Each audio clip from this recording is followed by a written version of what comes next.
Nós somos uma banda que tem desde o começo a vontade de viver de arte. Desde quando a banda surgiu, a gente sempre lutou muito para conseguir viver do que a gente gosta de fazer, que é tocar. Vários da banda têm outras profissões, todo mundo tem outra profissão, na verdade, formada em outra coisa, só que a gente tem como prioridade de trabalho, todo mundo, e cada vez mais a dedicação é maior dentro do escritório da banda, na banda, no nosso contexto todo de trabalho.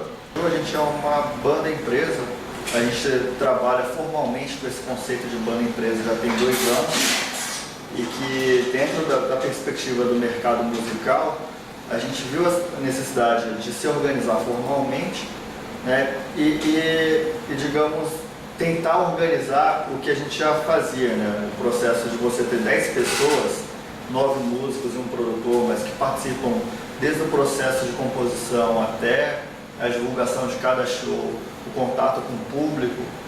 A gente viu a necessidade de usar, né, tanto o lado artístico quanto o lado empreendedor que cada um tinha ali. Uma coisa que tem que estar no artista, assim, esse lado empreendedor. Acho que isso é muito que conduz o nosso modelo de trabalho. Até que a gente está aqui no escritório, do lado de lá, tem um estúdio e a gente botou isso aqui,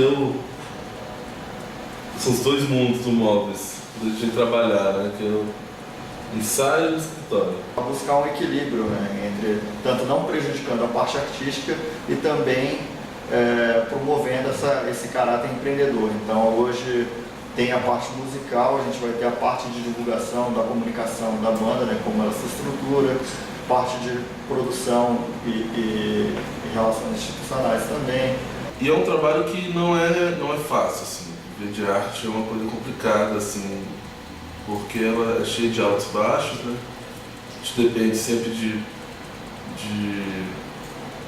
difícil ler previsões a longo prazo e tal.